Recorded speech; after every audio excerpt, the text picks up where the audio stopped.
Story 1. The Haunting of the Royal Hawaiian Motel. The desert night was a blanket of oppressive silence, broken only by the crunch of gravel beneath my boots as I approached the Royal Hawaiian Motel in Baker, California. The motel, a relic of a bygone era, stood like a skeletal monument to forgotten dreams, its neon sign long since shattered, its windows gaping like hollow eyes. For over a decade it had been abandoned, left to the mercy of time and vandals. I was no stranger to urban exploration. Solo treks through decaying structures were my escape, my way of chasing the thrill of the unknown. But tonight, under a moonless sky, something felt different. The air was heavy, as if the motel itself was holding its breath. I parked my beat-up sedan on the side of the deserted highway, the engine ticking as it cooled. The motel loomed just beyond a stretch of barren land, its silhouette jagged against the starless night. With my backpack slung over one shoulder and a flashlight gripped tightly, I made my way toward the property. There were no fences, no signs warning of trespassing, just an eerie invitation to step into the past. The motel's courtyard was a graveyard of cracked pavement and overgrown weeds, and in its center, a deep, empty swimming pool yawned like a wound in the earth, its walls plastered with layers of graffiti. Names, symbols, and cryptic messages sprawled across the concrete, a testament to the countless souls who had dared to venture here before me. I swept my flashlight across the motel's facade, its beam catching on the second-floor walkway where a row of doors hung ajar or lay shattered. Some were barely clinging to their hinges, swaying faintly in the desert breeze. The sight sent a shiver down my spine. Not because it was unexpected, but because it felt staged, as if the motel was waiting for me to notice.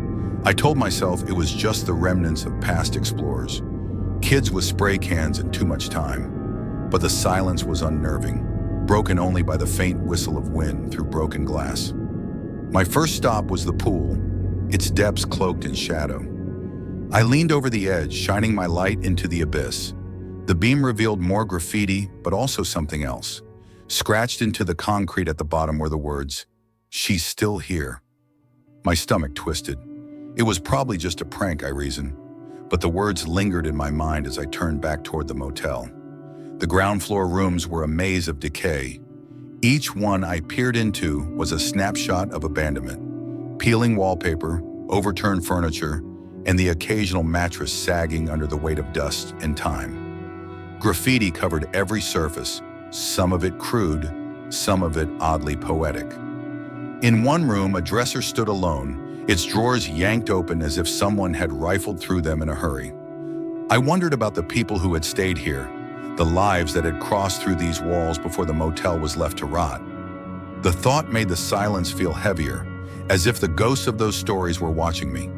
Then a sound shattered the stillness, a voice faint but unmistakable, drifting from somewhere deeper in the complex. It was a woman's voice, soft and melodic, but the words were indistinct, like a half-remembered song. My heart lurched. My first instinct was to assume it was a security guard or a local who'd spotted me trespassing. I'd been caught before, and the last thing I needed was a run-in with the law. Instinctively, I ducked into the nearest room, flicking off my flashlight and pressing myself against the wall. The darkness swallowed me, and I held my breath, straining to hear anything over the pounding of my pulse. Minutes passed, and the voice didn't return. Cautiously, I switched my flashlight back on, its beam cutting through the gloom. The room I'd chosen as my hiding spot was sparse, with a single mattress slumped against the wall and a cracked mirror reflecting my own wide-eyed face. The walls were a canvas of graffiti, but one phrase stood out, scrawled in red paint, "Don't look behind you." I forced a laugh, but it came out hollow. This was just the kind of thing thrill seekers left behind to mess with people like me, right? I stepped back into the courtyard, my flashlight sweeping the shadows. The motel seemed to shift around me, its angles sharper, its silence more oppressive. I decided to explore the upper level, drawn by the open doors and the promise of a better view. As I climbed the rusted staircase, a loud crash echoed from above, like something heavy toppling over. My heart skipped a beat, but I pressed on, convincing myself it was just a raccoon or a loose piece of debris. The walkway creaked under my weight, and I peered into each room as I passed. They were much like the ones below, trashed, abandoned, and heavy with the scent of mildew. But the further I went, the more uneasy I felt, as if I was being watched. Then I heard it again, a rhythmic thumping, slow and deliberate, coming from the end of the walkway. Thump, pause, thump, pause. It was like someone was striking a wall, over and over. My mouth went dry. I told myself it was probably an animal, maybe a bird trapped in one of the rooms. But deep down, I knew better. There was intent in that sound, a purpose that made my skin crawl. I crept forward, my flashlight trembling in my grip, until I reached the door where the noise was loudest. The thumping stopped abruptly, as if whatever was making it had sensed my approach. I swallowed hard and called out, my voice shaking. "Hey, I'm just exploring. I don't mean any harm." Silence answered me, thick and suffocating. I switched off my flashlight, letting my eyes adjust to the darkness. The room beyond the door was a void, but I could just make out a shape, a human figure standing motionless against the far wall. My breath caught in my throat. The air was rancid, a sickening mix of decay and something worse. Something alive. I fumbled with my flashlight, my fingers clumsy with fear, and aimed it at the floor before slowly raising the beam. What I saw froze my blood. A woman stood there, her bare feet pale against the filthy carpet. She moved toward me with unnatural speed, her movements jerky and wrong. I snapped the flashlight up, and her face came into view, a nightmare etched in flesh. Her forehead was a mess of blood and bruising, as if she'd been slamming it against the wall. Her mouth hung open, yellowed teeth smeared with some kind of vile substance. Her eyes were wide, unblinking, and locked on mine. She let out a scream, a guttural wail that echoed through the motel, and I bolted. My feet pounded the walkway as I sprinted for the stairs, her screams chasing me like a predator. I didn't dare look back, but I could hear her footsteps, shockingly close, as if she was gaining on me. I leapt down the stairs 2 at a time, my flashlight bouncing wildly in my hand. The courtyard blurred past me as I ran for my car, my lungs burning, my mind screaming at me to move faster. I threw myself into the driver's seat, slamming the door and locking it just as I glanced back at the motel. She wasn't there. The courtyard was empty, the motel silent once more. I sat there gasping, my hands shaking as I gripped the steering wheel. My phone was in my hand before I knew it, dialing my friend George, another urban explorer who'd been too busy to join me tonight. I told him everything, my words tumbling over each other in a frantic rush. Together, we pieced together a horrifying theory. The thumping I'd heard was her, banging her head against the wall, over and over, until her forehead was a bloody ruin. Why? We couldn't say. Maybe she was lost to madness, or something darker had taken hold of her. I wanted to call the police, to do something, but George warned me against it. Admitting I'd been trespassing could land me in serious trouble. Still, I couldn't just leave her there, whoever or whatever she was. I drove around Baker's sparse streets, past the flickering lights of a Taco Bell and a shuttered gas station, searching for a payphone to make an anonymous call. But payphones were relics, and my search was futile. In the end, I dialed the non-emergency line from my cell, my voice low and vague as I reported a disturbed woman at the motel, claiming I'd heard about her from someone else. I hung up before they could ask questions, my heart still racing as I sped out of town. I never went back to the Royal Hawaiian Motel. I don't know if the police ever investigated or if that woman was ever found, but sometimes in the dead of night, I hear that thumping in my dreams, slow, deliberate, relentless. And I see her face bloodied and unhinged, staring at me from the darkness. Whatever she was, she belonged to that motel, and I fear she's still there, waiting for the next explorer to step into her domain. Story 2, The Shadows of Bryce Hospital. The road to Bryce Hospital stretched endlessly through the night, a ribbon of dirt and gravel winding through the desolate countryside. It was 2:43 a.m., and the four of us, me, my friend Jake, and my cousins Ethan and Mia, sat in the car, our breath fogging the windows as we stared down the path ahead. The headlights illuminated a tunnel of overgrown grass and tangled branches, but beyond that, there was only darkness. We were daredevils, or so we told ourselves, chasing the kind of thrill that only comes from stepping into places the world has forgotten. But as we sat there, the weight of our decision pressed down on us, a silent question. Were we really ready for this? Bryce Hospital was a legend in our small town, a decaying psychiatric facility shrouded in rumors of cruelty and suffering. Decades ago, it had housed the mentally ill, subjecting them to treatments that were more torture than therapy. The stories were grim, patients strapped to beds, subjected to experimental procedures, their screams echoing through the halls. Ty and its floor littered with debris. An old mattress leaned against one wall, its fabric stained and torn. As I stood there, a faint sound broke the silence, a sharp clatter, like a rock striking glass. I froze, my heart pounding. It came from the window, but when I shone my light, there was nothing. Just my imagination, I told myself. But the air felt heavier now, as if the room was watching me. I rejoined the others, and we decided to explore the basement, the heart of the hospital's darkest legends.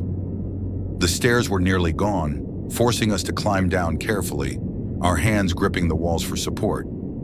The basement was a labyrinth of narrow corridors and cavernous rooms, the air thick with damp and decay. We paused to catch our breath, our flashlights casting jittery beams across the walls. That's when we heard it, a voice, low and guttural, coming from the back of the room. It wasn't words, just a sound, like a moan or a growl.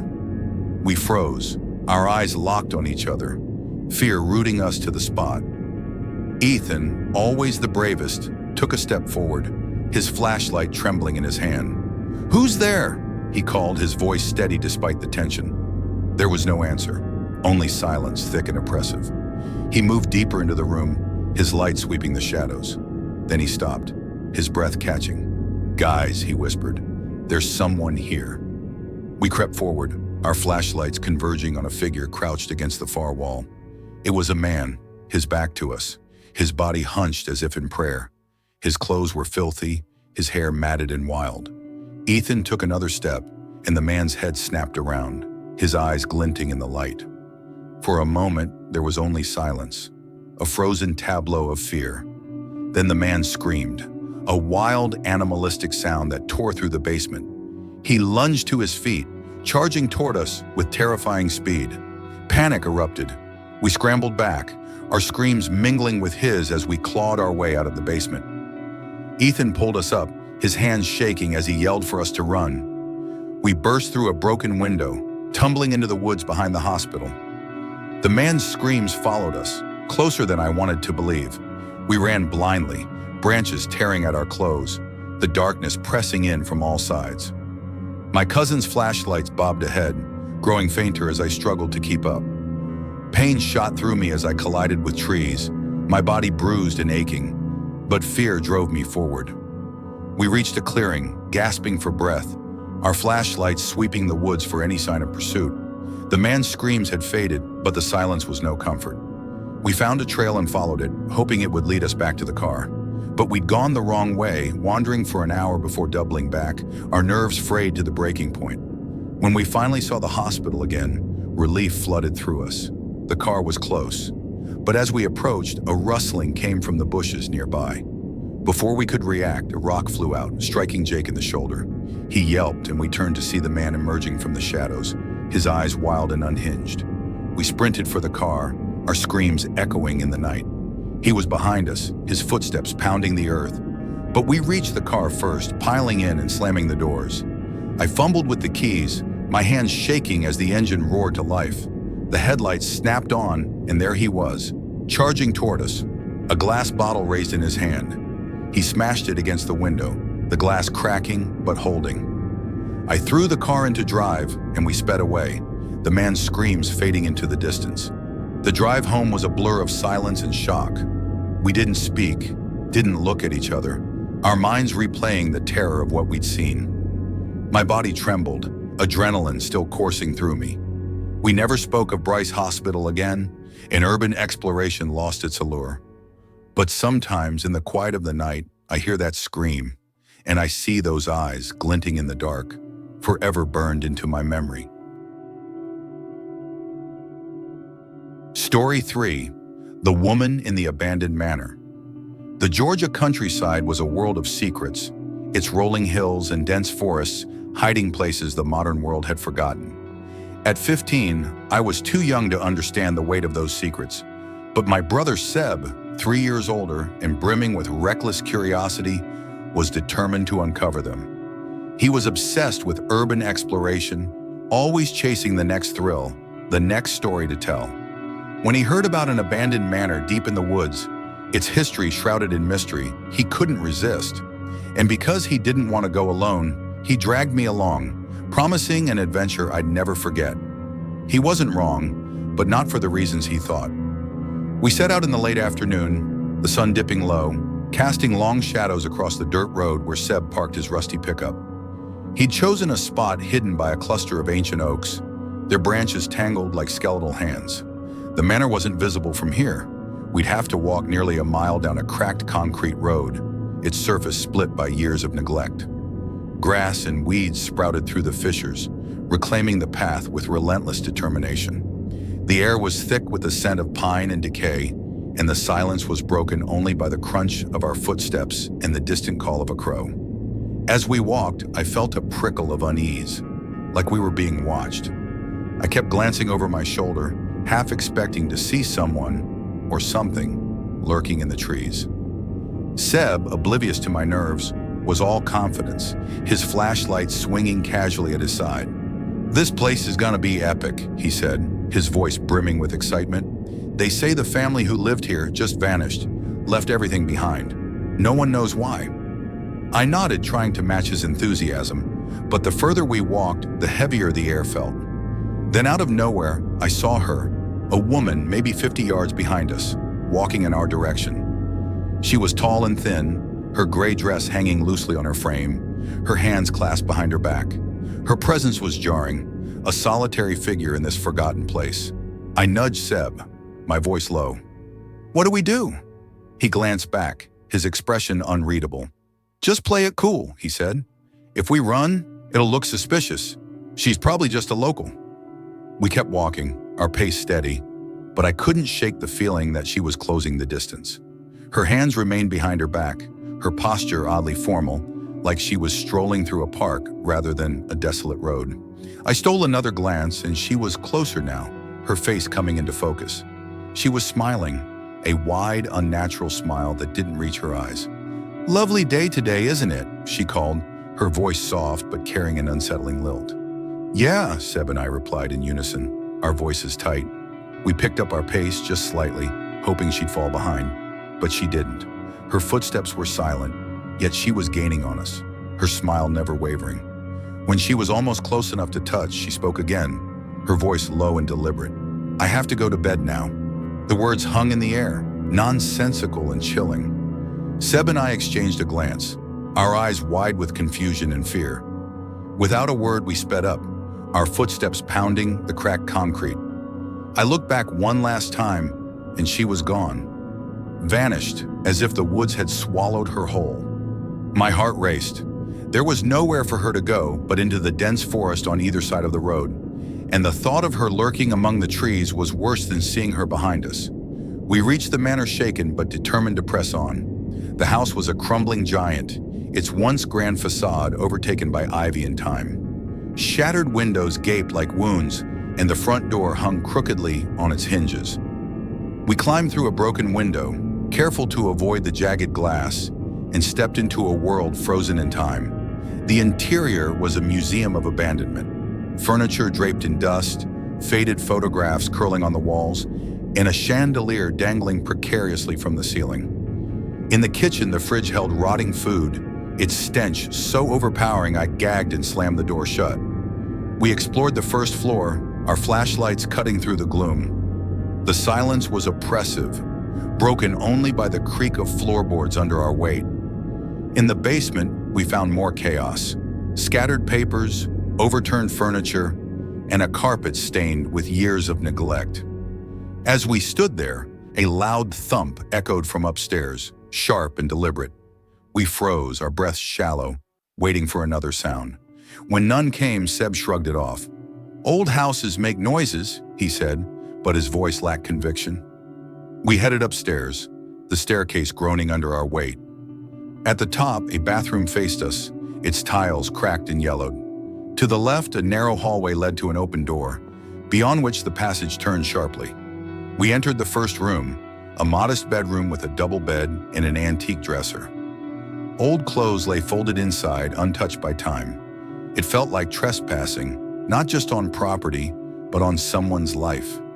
Seb stepped into the hallway, and then he said my name, his voice low and trembling. I joined him, and my blood turned to ice. There, at the end of the hallway, stood the woman from the road. She was in another bedroom, her silhouette framed by the faint light filtering through a broken window. Her smile was wider now, her eyes glinting with something unhuman. She opened her mouth, her voice a whisper that carried across the distance. "Do you want to see what's behind my back?" Seb's scream shattered the silence. "Run!" he yelled, shoving me toward the stairs. We tore through the house, our footsteps echoing like gunshots. I glanced back as we reached the front door, half expecting to see her chasing us. But the hallway was empty. We burst outside, sprinting across the overgrown lawn, the manor's shadow looming behind us. I kept looking back, terrified I'd see her at a window or emerging from the trees. But there was nothing, just the house, silent and watchful. We didn't stop running until we reached the car, my lungs burning, my body screaming for rest. I collapsed against the passenger door, gagging from exertion. Seb fumbled with the keys and we peeled out, the tires kicking up gravel as we sped away. The ride home was a blur of fear and speculation. Was she a drifter, living in the ruins of the manor? A patient escape from some distant facility? Or something else? Something that didn't belong in our world? The question that haunted us most was what she'd been holding behind her back, and whether she'd been carrying it the whole time she followed us. We never returned to the manor, and Seb's passion for exploration faded. But the memory of that woman, her smile, her voice, lingers like a stain. Some nights I wake in a cold sweat, certain I hear her footsteps on the road behind me, her voice whispering in the dark. "Do you want to see what's behind my back?"